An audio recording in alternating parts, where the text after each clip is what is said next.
Hi, my name's Greg Gianforte, and I'm running to be Montana's next governor because we need to get our economy going again, and we need more good-paying jobs. Unfortunately, we export our incredible beef, our grain, and our kids.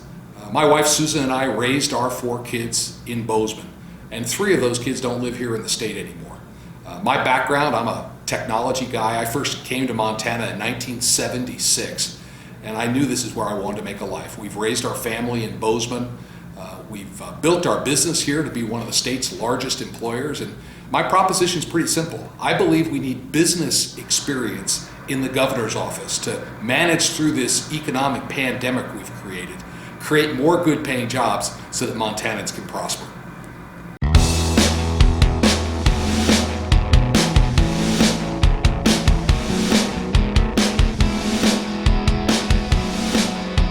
Well, I'm Mike Cooney, candidate for governor.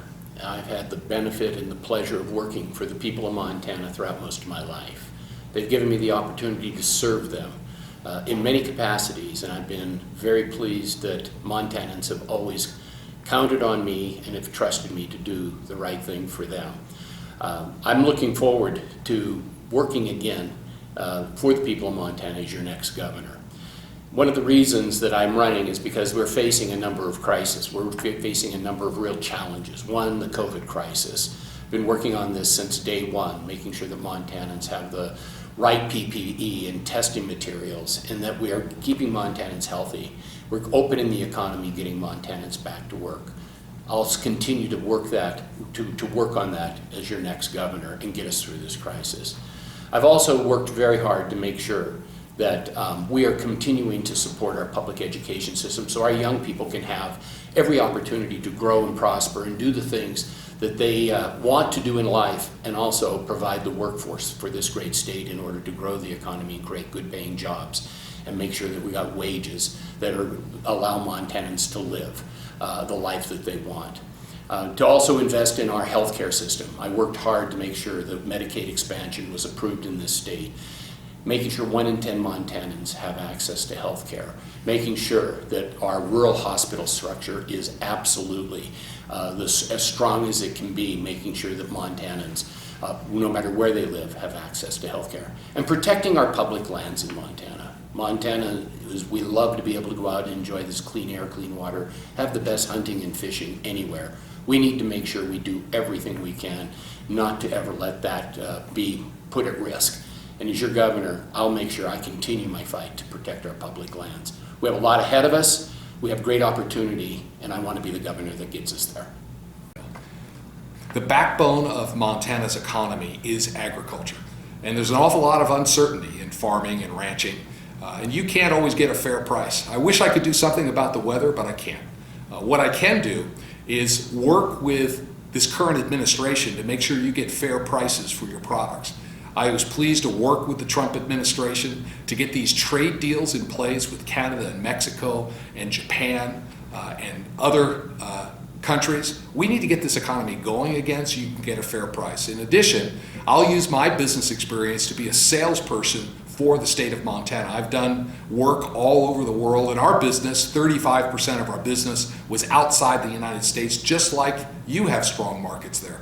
I've also asked Attorney General Barr to investigate the beef market so our ranchers can get a fair price for their beef. And as your next governor, I will use my relations that I've built with President Trump, Secretary Perdue at Ag, Secretary Bernhardt at Interior to advance Montana's interests for agriculture. Well, I think agriculture is clearly, the backbone of our economy, and it has been the largest sector of our economy that really drives what is happening in this state. So we need to be very mindful that challenges to the economy, or challenges to agriculture certainly will present challenges to the economy. When agriculture does well in Montana, Montana's doing well. We need leadership in Helena that will be a partner with agriculture. Over the last 4 years, there's been a war waged, on a trade war waged that's really been very difficult for our folks in agriculture. As governor, during those times, I've worked hard to maintain relationships with our largest trading partners in Canada and Mexico, making sure they understand that once the federal government resolves these trade wars, we're ready to hit the ground running and get back to business working with them so that we can open up those markets again very quickly. Well, I also want to say that we need to be doing everything we can to open up new markets in Montana, adding value to our products, keeping more money here, keeping more money in the pockets of our producers in agriculture. That is always a challenge.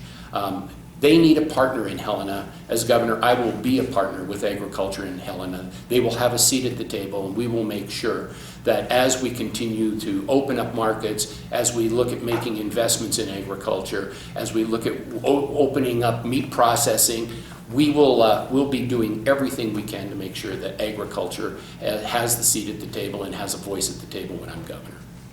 State lands need to benefit all Montanans, and I fully support the use of the 5 million acres that the state owns for multiple use, including traditional use of grazing and timber harvest. I believe that we can develop our natural resources and protect the environment, and constitutionally we're required to manage them in such a way for the benefit of our schools. As the head of the land board, those will be my priorities, to make sure we maintain working landscapes for our agricultural community. Our state lands are something that's a real treasure to the people of Montana. I had the pleasure of serving on the state land board for 12 years when I was Secretary of State. And our largest role is to make sure we get the greatest return for the school trust in Montana. That is our constitutional responsibility. But we also have to make sure we're managing our lands. And in a way to get that greatest return, we have to make sure that we are managing those lands so that producers and other people who use and lease those lands can continue to thrive and prosper. That is the only way that we can get the greatest return. We need to make sure that we manage our lands in a very responsible way. We need to make sure that our state lands are managed in a way so that we pass them on to future generations so they can gain as much benefit as we have gained and continue to support public education in Montana. So whether it's timber, whether it's agriculture, whether it's mining, all of those things play a role in our management of state lands. We need to do it responsibly. We need to make sure we're getting the largest value for the school trust and then passing it on so future generations can do that. And that's how I've always approached state lands, and that's how we'll continue to manage them. So, as I said, I think the land board needs to focus on multiple use and preserving traditional uses of these lands. I will always listen to the voice of the local community. We need to keep the public lands in public hands, and we need to be working to increase access to them without confiscating property rights. That's why I'm a fan of voluntary programs for landowners to participate and to keep these lands in multiple use and preserving traditional use. Our priorities for managing these lands is to make sure that we are doing everything we can to get the greatest return from those lands. And the way we do that is making sure that the people who are leasing those lands are successful.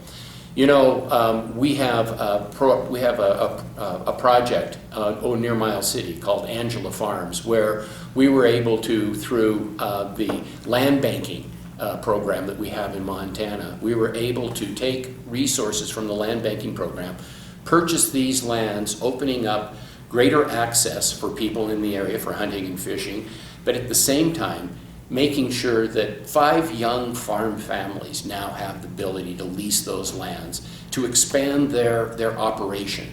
Without this, they likely would not be able to, they wouldn't have the resources to expand their operation. So we always need to be looking for ways of making access better. We need to make sure that we are giving opportunity to people in agriculture to expand their operations as we have at Angela Farms.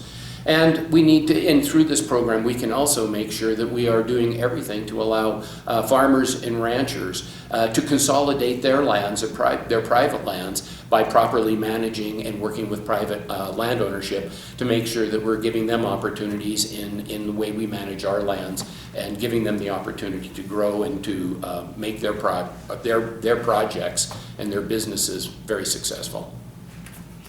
I think the government has enough land already. I am in favor of using funds to manage these lands better so that we can have sustained timber use and continued grazing use of these lands. I'm also in favor of using funds for conservation and access easements where there are willing landowners to participate so we can increase access to these lands, again, on a voluntary basis, working with landowners. The last thing I would say is we desperately need new leadership at DNRC, DEQ, and FWP that brings landowners to the table right alongside sportsmen and outfitters. Unfortunately, the current administration has created an adversarial situation where it's impossible to get permits or make modifications to irrigation permits or to bring common sense to the table. We need to start with new leadership. You know, again, when we manage our public lands or our state lands in Montana, we need to make sure that we're doing it in an appropriate way. And, you know, through land banking, we are able to work with private land owners who may have state leases in the middle of their private land to consolidate those by the state selling those lands to them, but then taking that money and investing it in other land holdings that make more sense to increase access, or to do, as I just explained at the Angela Farms, allowing us to purchase land and to lease those to young farmers and giving them greater opportunity to increase their operation. At the same time, all of those things help us manage the lands in a way so we can get a greater return for the school trust, making sure that public education is getting their fair return on these lands. And that's, I think, the beauty of our system. We work with everyone, and I think it's worked out very well. Just to increase land for increasing state land's sake is not going to happen, and that's not what the goal is. The goal is to use it as a tool to better manage those lands, to better work with private landholders, and then to make sure that we get the greatest return for the school trust. And again, that is a responsibility I take very, very seriously and will continue to take with me as your next governor. Well, it's an honor to serve Montana in the U.S. Congress. And in 3.5 years there, working with people on both sides of the aisle, we've been able to get things done.